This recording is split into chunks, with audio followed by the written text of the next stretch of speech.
ready. We're here. I'm fully set up. I'm fully prepared.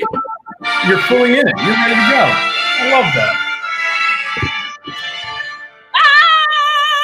You know what I mean? Like, what a way to start, but with some handle. Like, why not? Why not start with handle? Made it here by the skin of my teeth, Nick. Yeah, guys. Just so you know, Sasha. Normally, we sign on. We come in.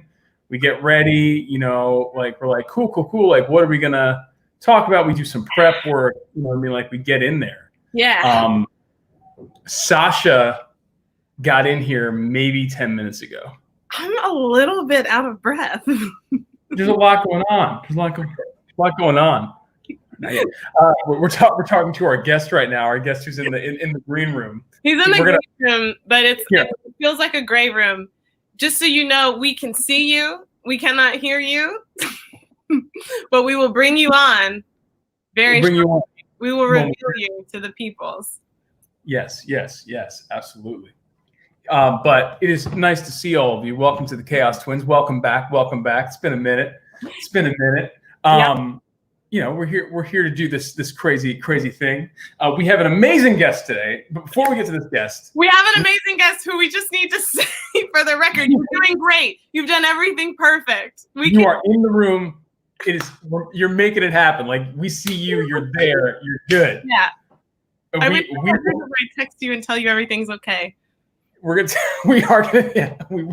You are fine. You are doing perfectly. You got it. Great. You got it. There he goes. Beautiful. But we are here to talk to you guys. It is the holiday season. Holiday things are happening. Yeah. So what have you been doing for the holiday season? You just been chilling?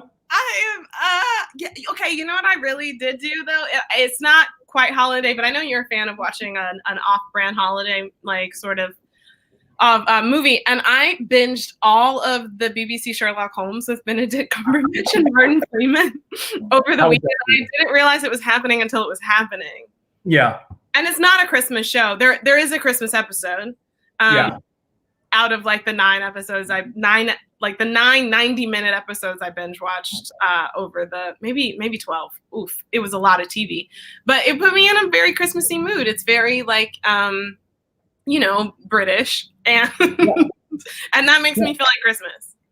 The Brits can do that, right? They can really. The Brits go and they say, "Hey, it's Christmas time." Do you know what I mean? It's time to.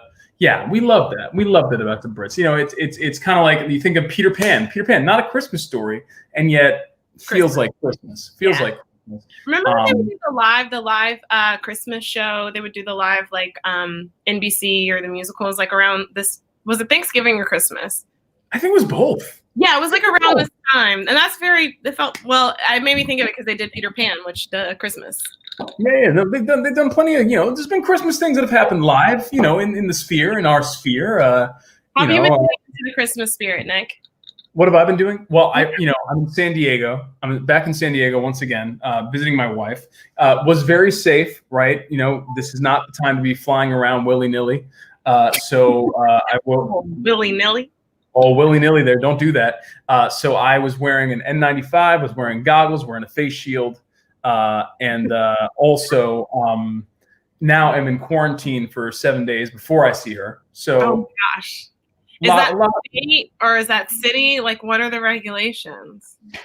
It is. The regulations are right. The CDC guidelines are 7 to 10 days. If you can get a test. I'm actually getting a test as soon as we finish this. I'm going to go get a test to make sure I'm negative, and then I will move back in with her. Right. But yeah, you just be smart. There's a pandemic going around. So don't be smart. Just be smart. Don't be an idiot. You know what I mean? Just wear your mask and wash your hands when you get off the plane and all this stuff. Don't be Rudy Giuliani. Don't. Yeah. Don't do that. You know what I mean? Don't do that. San Diego. Oh, we got San Diego in the house. San Diego. Come on, San Diego. We Hello? love it here. What? Can you hear me? Yeah, I can hear you. Oh, amazing. I was saying hello to San Diego. Hello? Oh, yeah. Say hello to San Diego. They're great. But as we said, we have an amazing guest today. And before we bring them on, we want to cover a couple of topics because this guest. there's so much to talk about with this guy, but we want to make sure that we do two of our normal things today, and in this our kind of holiday episode. We want to do obviously our perimeter check, right? Perimeter check 2020. How did you do it? How did you secure your perimeter? The world is chaos. How do you maintain your boundaries against social media trolls and NYC water bugs? Not really relevant anymore, as well as systemic racism. Water bugs aren't there. I haven't seen a water bug in a while. Systemic racism and glaring socioeconomic inequality. New York City. See, you're letting down yours. You're not securing your perimeter because NYC water bugs, they might hide, but they're still there. They're there. I haven't seen them, but how did you do it? So Sasha, how did you secure your perimeter this week? Okay, so I told you earlier, I don't even know how secure my perimeter is. Honestly, it's the end of the year, and I feel like 2020 still has some tricks up her sleeve. So I'm just out here trying to keep my head on a swivel.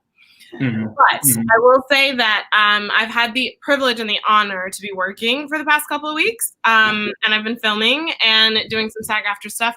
And I will say the SAG-AFTRA has secured the perimeter because I have been tested every day. When I tell you every day, like since Thanksgiving, and they were like, yes, enjoy your Thanksgiving. We need to see you Friday for a test. And we'll see you back Sunday, Monday, Tuesday, Wednesday, Thursday, Friday for a test. Like I literally tested. I've had a swab up my nose every single day.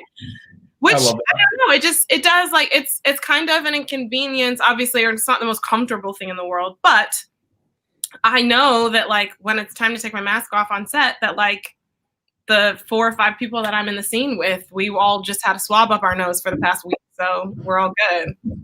Yeah, the testing protocols have gotten really, especially in NYC, they've gotten pretty amazing. We were doing the holiday specials and all that, and like. Nick Walker lit the tree, you guys. I did not light the tree. I just showed up. One. Nope. One light. My light. I did not light anything. Nothing was lit by me. Nothing was lit. I just showed up. They said sing. I sang. They said dance. You showed up lit. You showed up. I did not show up lit. Nope. Okay, I forgot. I mixed that up. My bad. They did not make me shave my beard. I will say that because normally for Ain't Too Proud, can't have a beard. I saw your beard and I was like, I had a full beard. I was playing a 20-year-old Temptation with a full beard. It's great. They loved it. But it was a win. It was a win. But I say that to say the testing was on point all the time. So yeah, that's a great secure the perimeter. I want to point out somebody who it's not my perimeter secure, but has secured a perimeter. And that is my mother. My mother, Liz Walker, has secured a perimeter. My mother is, we talk about her often on the show, but in terms of our talk of activism. Picture, Nick. Listen, that's my mom. She is. Why you talk about her? It's my mama. Put the picture back up. We'll put the picture back up. There we go. There she is. So what I think is wonderful is she was a news anchor for about 30 years in Boston. P.S. By the way, guys, as I was looking up this story, I ran across a story from when she was a news anchor. And this is a very quick tangent, but I want to say my mom has been killing it for years because when I was born, she was a single mother. And this was the article in the Washington Post that came out about her. This article talks about how she was stirring up controversy by having the baby and not discussing who the father was, and how everybody started protesting her station because she was a single woman coming out with this baby, single black woman coming out with this baby in 1987. Yeah. So that was a thing that happened to my mother. Oh, wait. Go back. What's up? What are you talking about? Is this in recent weeks, same broadcaster, one of the highest salaried black women in the country?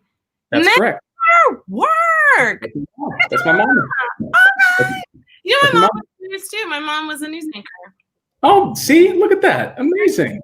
Wow.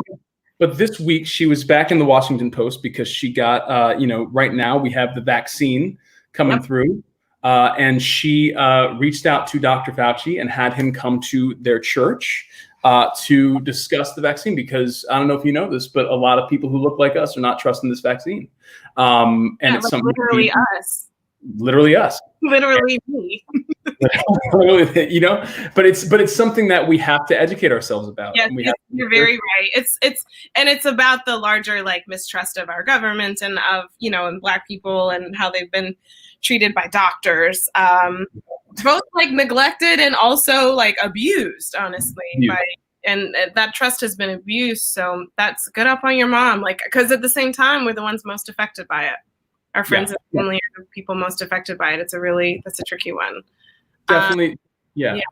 But that's right. That's what we got to do is no matter what your stance on it is, we have to educate ourselves. Don't make any decision without fully researching this thing. And that's why I was very proud of her for doing that. Yeah, man. So that was my secure. And I think we have the same tag-em today. I think we do.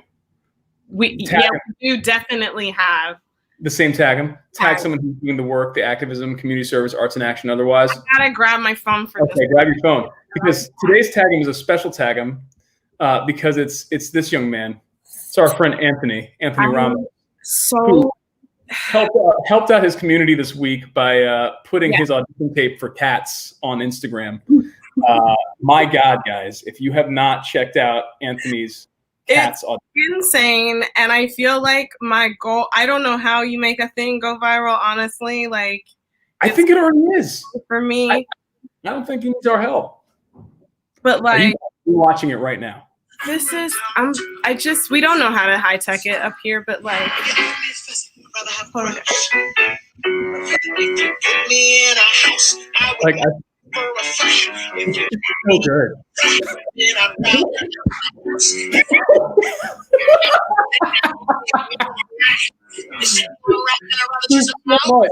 There's so much to pick apart.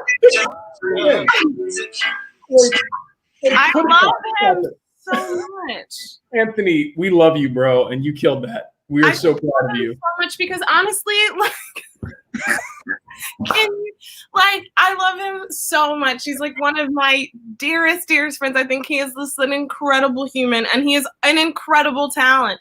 And it's just like evidence that like one of my favorite things is when actors have auditions and you have them like they did this on the reunion for the Fresh Prince, the reunion. Mm-hmm. They showed some of their first auditions, like their self-tapes and their like auditions. And I just don't think you can win. Like, have you ever gone back to like a job you booked from a self-tape and watched the tape of your audition? You're just like, how did you win? Why would you? This is terrible. But like, it's just because you're out of the element of anything. Like it's not the final product. It's just like your personality, like taking on something for the first time, your first go at a thing. And I love that he put that up there because it's Cats, which is just hilarious. And then the movie, which like what came out like this time last year, whatever, it was just like to mixed reviews to say the least. And it just, we love you, Andy. We love you. No, well, Andy was the first one. He was like, yeah, it's Cats. It's Cats. Like, it is. It's like, love it. It has like a cult favorite because of what it is. It's Cats singing. Like, and there's like no through line. It's just Cats trying to go to heaven. I don't know. And so just for him to put that up, like, I just love it. And I just feel like it needs to be shared with everyone. It's just an early Christmas present. It is. No, it's 100% an early Christmas. And speaking of early Christmas presents, that is actually a perfect segue into our guest today, because I think that this man is just a present in general, let alone an early Christmas present. This is a legend of Broadway. I mean, truly a person who, I mean, we're going to talk about this, but so many careers stand on this man's shoulders. And he has a wonderful Christmas concert coming out December 17th.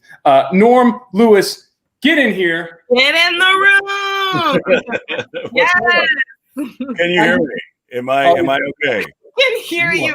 Okay. It's my favorite thing when people sign on because we try to say, yes, we will be able to see you. We will not be able to hear you. And they call like a green room, but really it's like this gray space where like you don't know. You're like in a box by yourself. Right. And so we can hear you like doing something. We're like, you're fine. You're doing great. You're doing great. How are you feeling today? How's life going? I'm feeling great. I'm loving this chaotic twin thing. I love how crazy y'all are. This is fantastic. Everybody needs to tune in to the Chaos Twins. This is amazing. Listen, man, we try to bring a little joy. Now I wanted to start off with you because I'm positive that you will not remember this, but this was a defining moment in my career. as an actor in this industry. So when I was coming up, I had just graduated NYU. I was getting out there. I was, and like, if you understand, I was a little punk. Like, it wasn't that I wasn't taking auditions seriously, but like, I was a skater kid. I was like, I'm not wearing my cargo pants and graphic tees for anybody, let alone an audition. So I'm showing up to these auditions where like, you need to look, presentable, and I'm not looking presentable. I was flailing for many, many years. But I remember being in New 42, and I remember being in the final callbacks for a certain show. And I remember going in for this role and coming in the elevator. And I remember two very large, imposing black men in the elevator turning, laughing. And one of them, whose name is Phil Boykin,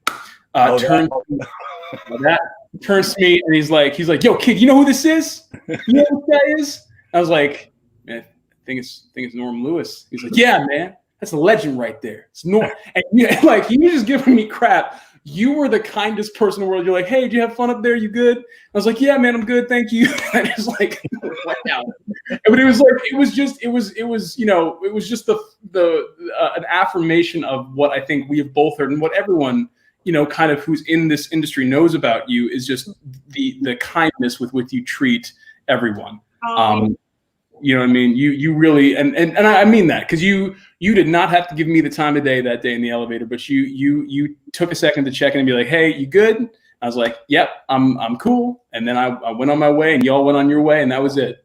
So yeah, man, I always appreciated that. I always remember that moment. Well, that's more than anything, more than my talent, more than any opportunities I've had. My reputation is number one for me, and you just have to treat everybody nice. I come from a world of being in business, and I worked in advertising for a long time and for a newspaper. And I just remember one of the first things I was taught was that you treat the CEO of a company the same way you would treat a janitor. And a lot of times you treat the janitor better because, you know what? He has the keys. And so that person can let you in if you need something. So, but other than that, it's just, that's all it's about, just being kind to one another, because, and forgive me for talking so much, but I just remember when I first did my first job, I was doing My Fair Lady at a theater in Connecticut. And one of the guys that was in the show was, he played Freddie Eynsford Hill. And then about 2 years after that, he decided to leave the acting part of the business, and he became a casting director. So I found myself auditioning for him. So you always have to treat everybody nice, because you never know when you might see them again. That is so true. I had this is going to sound like a tangent, but it's not. I had a tax audit one year. And I was being audited, and I had I put my whole book together. I put together, I don't know, 200 pages of just documents of what I had spent that year and all of my expenses, because, when we could, before our current president disabled that, as an individual, you could claim your expenses. You could claim things that you spend. And a lot of those ended up being some of your meals, some of your taxis, some of your things that you go to and from, or you're out with friends, you're out with it.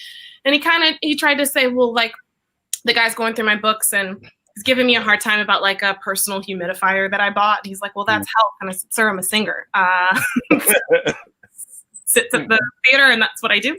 And so then we got past the humidifier, and he's like, well, what about these dinners? A business dinner is when, you are taking someone else out to eat, and you're spending your money on them to do the thing. If you're just going out to eat with your coworker, what can they do for you? And I said, well, honestly, the way my business works, I never know if the person I'm out with, is going to be my castmate one day and the writer the next, or somebody casting a thing the next, or directing, or producing on the other side. You just never really know how those things are going to mix up. And he pauses and he looks at my stuff and he goes, that sucks. It's so true. It's so true. I was like, yeah, it would be pretty tricky. Right. in fact tricky. But if you do the damn thing, you do the damn thing. And Norm, you, sir, are someone who's clearly done the damn thing. Absolutely. You know, and yeah, that's so much of what we wanted to talk to you about today, because you have had this career that at this point is storied, right? And you have, whether you you come and you're working at the Orlando Sentinel, and now you're here and you're doing Broadway, and you're doing all these amazing roles. And whether you intend to or not, truly, I mean, those of us who come up behind you, you have paved the path for so many of us. And I think that is such an amazing thing. And you did it just by doing what you do. So we just wanted to kind of, start there, like, as this kind of veteran of theater, of in Black theater, and you have stepped into spaces that aren't all the time built for Black voices, and yet you step in and you do the job. Javert, do you know what I mean? Even King Triton to some extent. You mean like, so how, kind of when you look at that career, what has been the experience of being like a willing or unwilling pioneer? Like what has that been for you? Well, for me, it's, first of all, thank you for those accolades.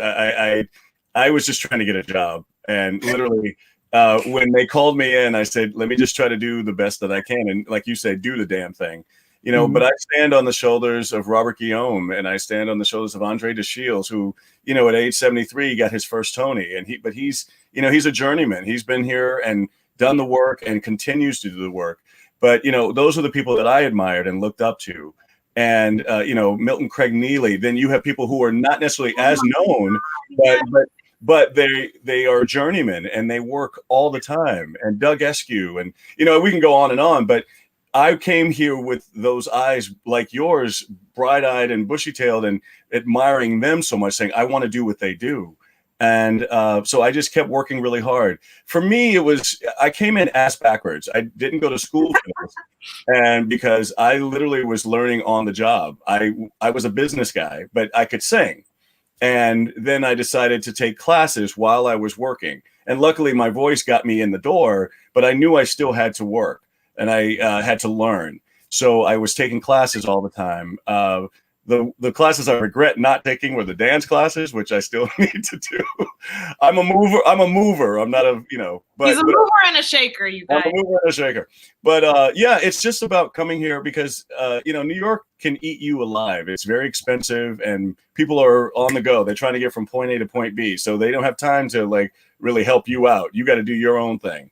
So I remember working as a waiter, a caterer. I did any job I could to get that money to come in so I could learn my art. But I was very strategic and focused on going to bed early, because if I had a 10 o'clock, I didn't want to go out after I bartended and go party, because I knew I had to get up early in order to do my thing. And I saw a lot of my friends who came after me, Black and white, that came here that literally kind of got caught up in the rat race of what New York is. And in fact, there was a good friend that came here who became a waiter, moved up to management of the wait staff, and then management of the company of that restaurant. But they would go out afterwards after closing at 3 and stay up until like 7 or 8 in the morning, complaining about the customers they just had. And then he would miss an audition here, and then it later became, I'll go to it next year. I'll go to it next week. That whole thing. So I just kind of stayed focused. I came here for one particular reason, to get the job. As far as like King Triton, I have to give kudos to Disney and Tom Schumacher for opening that door. He specifically wanted to see diversity. There were so many guys there was an Asian guy, a white guy, me, another Black guy that came in for that role. And luckily I got it. But, so many people have played King Triton over the years.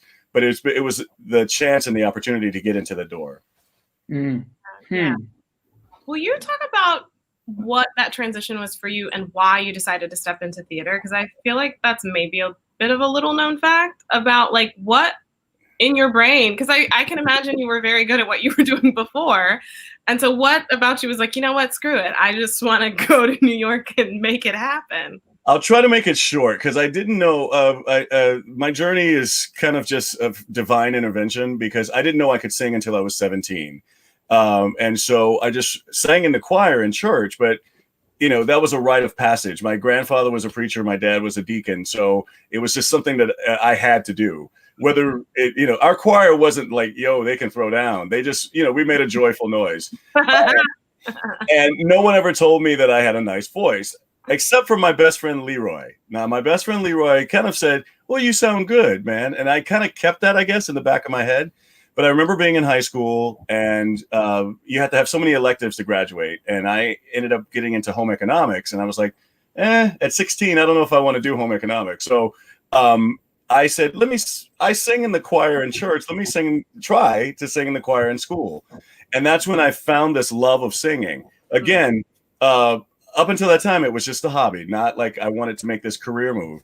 And so from that, it just kind of kept growing. I went to college, studied business, but I sang in the choir and I kept maybe kind of tipping over there and doing maybe a play or a musical or something like that. And I kept up with my art. Then let's see, I started working for the Orlando Sentinel. It got around town that I could sing. So I started singing at people's weddings, for free, whatever. Where were you singing in the office? Like, where were you singing? The people were like, hey, you know what? Say that again. I'm sorry. So. Like, hey, you know what though? Like at the water coolers, Lauren can sing a little bit. Well, it's funny because I after work there were these contests at different bars, and I would enter them. You could win like $200 or a trip to New York or something like that. One big contest that I entered, I actually won, and it was. It didn't really go further than that, but one of the guys who was a judge was a producer for a cruise ship show. And he came up to me afterwards and he said, hey, you have a nice voice. How would you like to sing on my cruise? And that just kind of blew my mind because I was not thinking that at all. Yeah. And I went to my fiance at the time and I asked her about it. I went to my supervisor at work and asked her about it. She said, you don't want to be 85 years old saying coulda, woulda, shoulda. Why don't you go for it? And if it doesn't work out, at least you can come back and you have a skill to be in marketing and do business.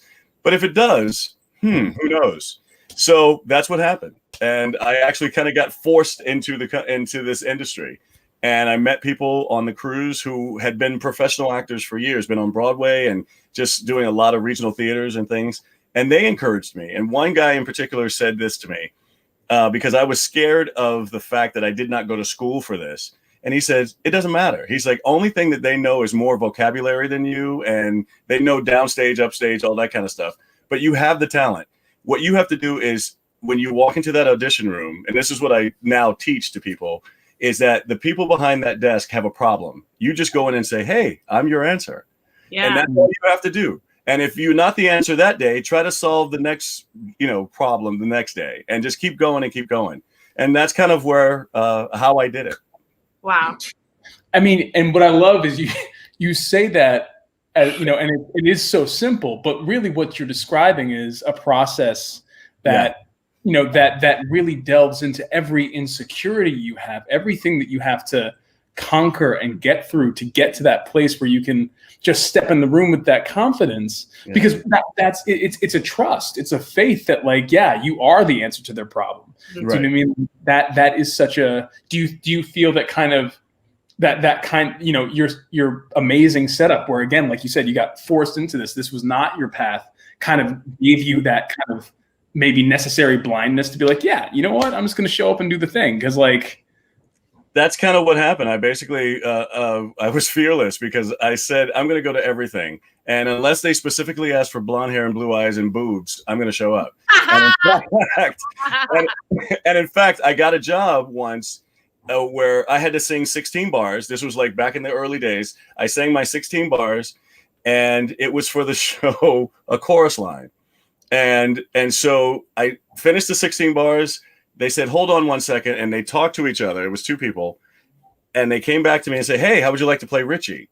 And I said, do you want to see me dance first? They were like, no, you were the only black guy that showed up. So, oh God. And I said, I'm not, I said, I can't dance like that. And they were like, we don't care. we can make something up. So, and he's supposed to be like the best dancer in the show. Yes.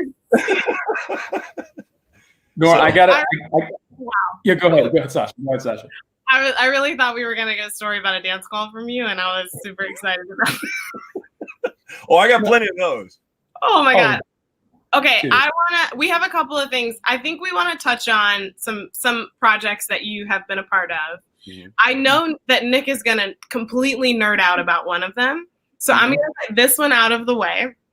But you spoke a little bit about what I love, what we were saying before. You spoke a lot about generationally, like people who have come before you. And then and Nick is speaking of like as a person who has looked up to you and like you've made a way for people have made a way for you. We hold doors open for each other. And I think that definitely happens within the Black community, within theater, because it's just a crazy place to navigate at times. You're stepping into spaces that are sometimes welcoming, but maybe not welcoming of all parts of you or welcoming of some idea of you. Then you have to go in and show a different thing. And I don't know if you think of yourself as, an activist, but you certainly are like an incredible artist and an active artist in the community. And just by virtue of, like you said, I booked Richie because I was the only Black guy that showed up. Sometimes we get thrust into roles that we didn't even show up to play, really. Right. And so you've done that. And I wanted to know, like, specifically in the moment that we're in now, and the things that have happened this year and the way our industry is trying to change. And, I know you're a part of Black Theater United, which we'd also like to talk about. But I want to go back to like something like Porgy and Bess, which is a story written about Black people by white people. But then in the version that you were in, this is Susan Laurie Parks and the cast sort of adding a different voice to it and a different experience to it. And I would just love to know what that was like for you. If there's a personal story or a creative story about that, or what you see about when we look at theater and we're trying not to burn the whole thing down because we love it, but you just don't know how much these retrofits are going to work. Right. How you can really like fit a circle into a square peg or a square peg into a circle. So what from that experience do you maybe like feels like something that might speak to that in this moment as we're trying to really look at things differently or try to change, make another step forward? Well, yeah, that's a great question. The thing about it is that when I first got approached about being in the show, I thought it was going to be for Sport and Life, because usually that's what a musical theater person gets to play, because it's usually played in an opera house and things like that. But then when they said Porgy, I said, oh, okay, all right. So I went in, I did my audition, and, we went through the procedure, and finally they said, we want you to play this role. So I said, okay. And then as we progressed throughout the process, we were figuring it out, because the Gershwins gave us permission to kind of go deeper into the show. It's a beautiful opera. It really is a beautiful opera. But there's, people who argue if it's an opera or if it's a jazz thing or whatever, but it's played in mostly opera houses and sung with operatic voices. But we knew that we had to kind of like, in opera, you have these things called recitative, and they start talking about, oh, this water is great. It's great. It's cool and great, and it refreshes you. And you spend 15 minutes on that instead of just picking up the glass and going, ah. And that's what we did, because we knew we had to make it as accessible as possible. We couldn't have a 3.5 hour long, opera and people sitting there and being in a theater and plus having to pay overtime and all that kind of stuff. So we decided to take the recitative and turn it into dialogue and actually make more of a story. But we also didn't. These are like archetypes that are talking about a community of people that people were observing. Like you said, 2 white men wrote this. 3 white men wrote this, if you go to DuBose Haywood. And so we wanted to get deeper. Instead of just being, Bess being an addicted crack addict, easy woman, to find out why she was like that. So we went deeper into the book. We went deeper into our culture and figured out, okay, this woman is abused. She's been abused by this guy, Crown, and then finds love or salvage in this beautiful hearted guy named Porgy. And he is someone who doesn't think he's going to ever find love because he's crippled. so there's these dynamics that we've been trying to figure out. And I just loved watching Audra McDonald. Is that her name? Audra McDonald? I think I've heard of her. Yeah. We'll look it up on Google or something. Anyway, but I loved watching her try to figure it out, because in the book, Bess has a scar because she's been beaten. So every night she would get the makeup people to put a scar on her face because she wanted to be that authentic. There are moments where she's fighting against taking the happy dust, the cocaine, because she wants to make herself better for Porgy and the community. So seeing her struggle was like, that's so real and that's so visceral. And it's like, man, that adds so much of a layer to it. And Crown, the guy, you're talking about Philip Boykin. Philip has been Porgy and he's also been Crown on an operatic stage. So for him, he just sings and he looks great and all this kind of stuff. But for him to go through this process with us, he cried almost every day, because he said, this is so beautiful to go, like he says, now I know what the story is about, as opposed to presenting it. Yeah. And so I told him in the beginning, I said, dude, New York is not going to be ready for you because you're so fantastic. Just wait. And then he got a Tony nomination. So I kind of feel responsible for him. but yeah, that process was a beautiful process. And I know that some of the purists, we've had a lot of friends of ours who are very pure operatic, like enthusiasts. And they were like, well, I missed this element. It's like, well, that's great. We're not saying don't go see the opera, but you've got to now come and see our version, which the Gershwins themselves approved. Yeah. So, yeah. It's also, I mean, you literally have one of the greatest writers of our time, working on that book with you, Susan Laurie Parks, who is, and that's what I remember seeing it. I mean, because you aren't in this world of recitative anymore. You are in this world where now we need to actually hear how these people communicate as a community, as a culture, as people. And the language that, number one, the language she was able to find for everybody was beautiful, but also the way that it was seamless. I mean, I just remember, there's so few musicals now, especially where you feel the rhythm of the music into the book and back out into the music, and that the way that you guys handled that was gorgeous. It felt like opera. Do you know what I mean? Because that's you guys kept it. You guys kept it. Yeah, man. Thank you. Yeah, it was such a great team to work with, and so I'm just glad I was a major part of it. Yeah. So now I am gonna nerd out a little bit because in the middle of so we're in a pandemic. Lots of crazy things are happening. And then in the middle of this pandemic drops a movie called The Five Bloods. Don't know it. I will say that I do enjoy the movie from time to time. So here's what I love about this film, and I'm not gonna, no spoilers because there's no spoilers.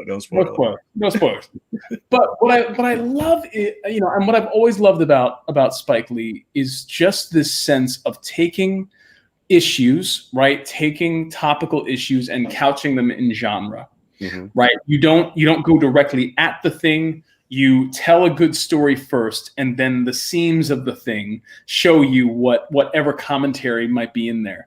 And The Five Bloods is such a beautiful project in that sense of, really, we're just focused in on this friendship between these guys. That's it. And who they are, especially with your character, and again, no spoilers, who they reveal themselves to be is the commentary. Right. And what kind of the crucible of this jungle does to them and being back in this landscape. So, I mean, I just really wanted to just ask you about what that process was like, what that shoot was like, what working on that script with Spike was like and obviously I'm working with Chadwick, the late great Chadwick.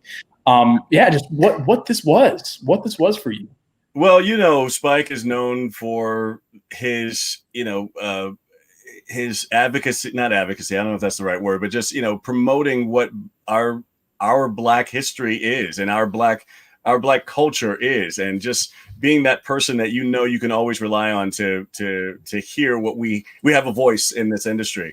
And I was excited to work with him, and going over to Thailand to shoot. He was in a good mood. He had just won his Oscar, so the week before. So we just dove right in. And the thing about him, this was the first time I had been on such a big budgeted sort of event, and to see like the monies that were coming in and how we were being treated, I was like, okay, all right, this is kind of good. We're not at Motel 6 this time. But he took control. He took control. He knew what he wanted, how he wanted it, and where he wanted it, because he wrote the script, along with another person. But he knew how he wanted this to go. But he also allowed us freedom within the confines of the scene to kind of go, oh, you know what? What would Eddie say in this moment? Give me something. And a lot of it was improv. A lot of it was something that he would throw at. He said, try this, try this. And so working with these people that I had admired for so long, Delroy Lindo, Isaiah Whitlock, Clark Peters, and then, like you were saying, the late great Chadwick Boseman, I was just blown away just by being in the room. And then all of a sudden, this new guy comes in, Jonathan Majors. And I'm like, who are you? Who are you? Get up my face, because I don't like you, because you're so damn good. But it was such a great ensemble to be a part of. And every day was different. But you knew when you were going to start, and you knew when you were going to finish. And the thing about Spike, he was going so quickly because he was like, I ain't got time. Okay, that's the take. That's it. That's what we got.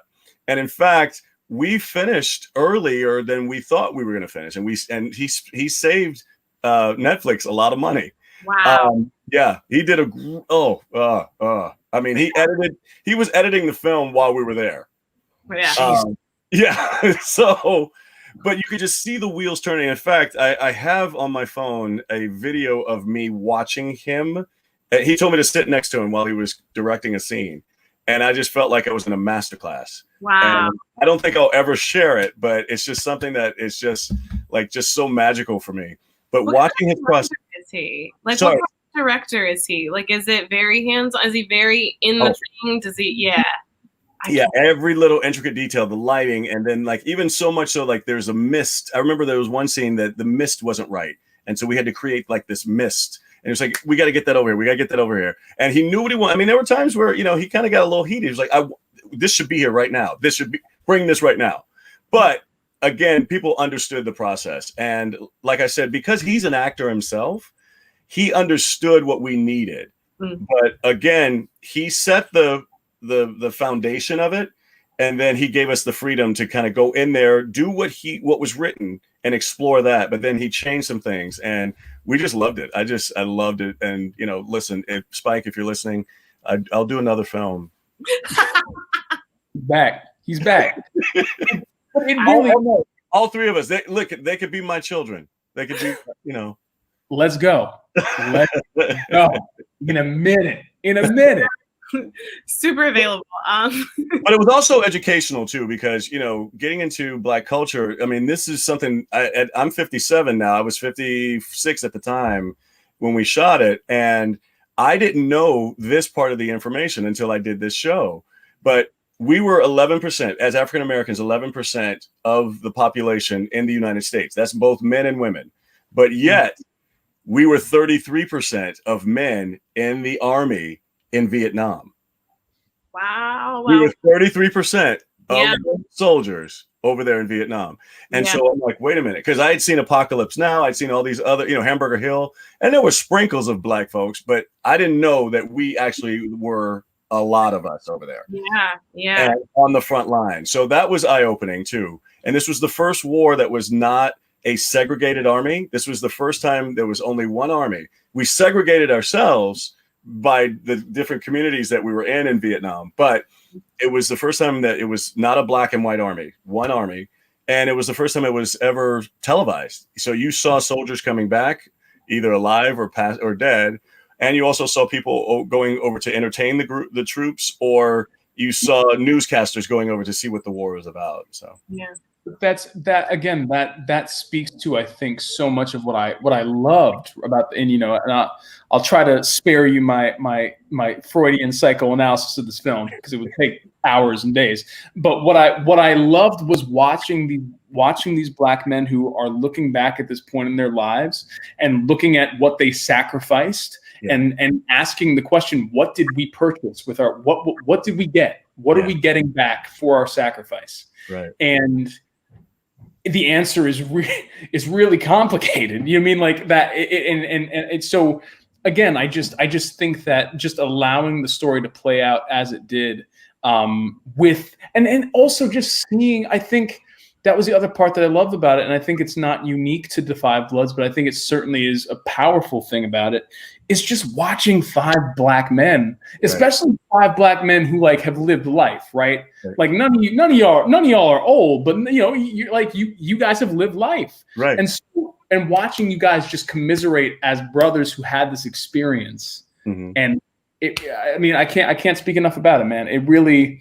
I have whole text threads devoted to that movie. It really was a powerful film, man. Powerful. And thank you. And it was, and that was his purpose. He wanted to show that we are humans and we are brothers and these Black men can love one another and show that. And that I think that came across. Yeah, really did. So now, we want to ask you about, this amazing concert you have coming up. So like, what's going on? Like, it's just, casual Christmas concert, 54 Below, like whatever. Like, this is pretty amazing. Like, congratulations, man. Thank you. Yeah. It's in a year where work is different. Just the fact that, there's a place for you to go to share your art and for people to be able to enjoy it. Please, like, we'd love to get the word out about that. And around Christmas time, like the smooth tones of Norm Lewis, like you can't do much better than that. Well, I have to thank 54 Below, Tom Bertel and Richard Franco for allowing this to happen. The thing is, I've been there now for the past 5 years, having a Christmas show. So it became an annual thing. It was me and the Rockettes, you know what I mean? So it was something that was becoming a tradition. And we were going to miss it this year. And my director and I, Richard J. Alexander, we were trying to figure this out. Like, what can we do that is still Christmassy? Because now I'm kind of known as the Christmas guy.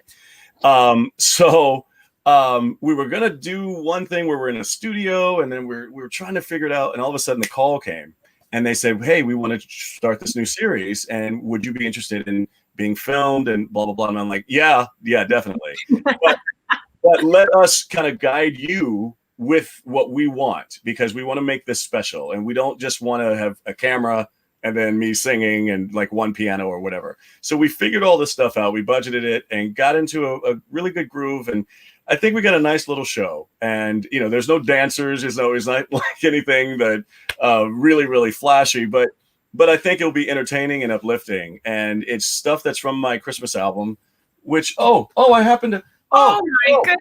Oh my goodness. Look at that. And look, wait, so you could get a vinyl or you could get a CD. How about that? My God. Anyway, wherever you find your music. He's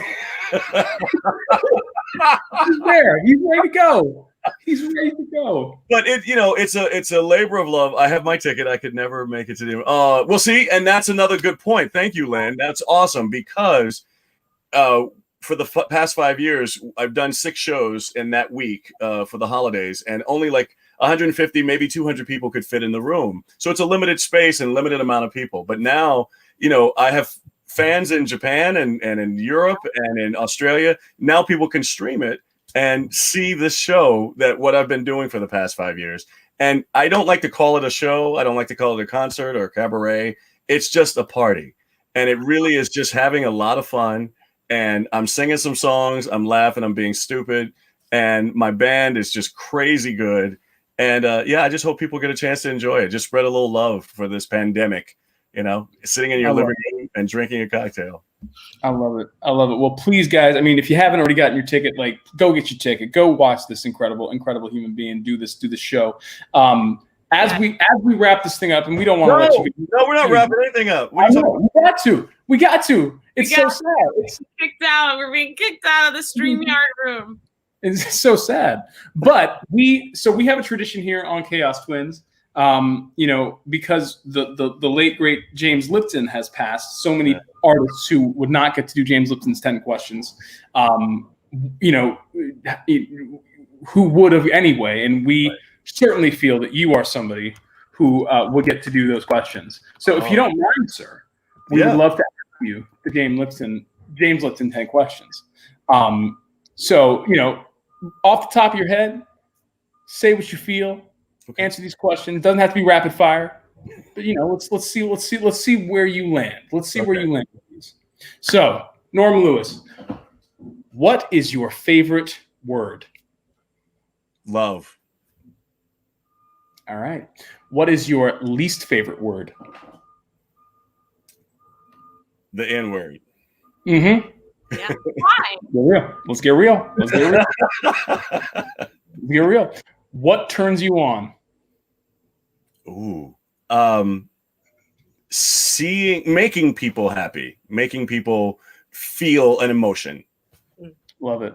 Yeah. What turns you off? Racism, injustice, inequality, anything like that just bugs the heck out of me. So annoying. It's super annoying. We don't like that. We don't like that here. What sound or noise do you love?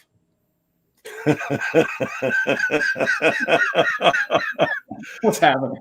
I can't say that one. Let's see. Nice.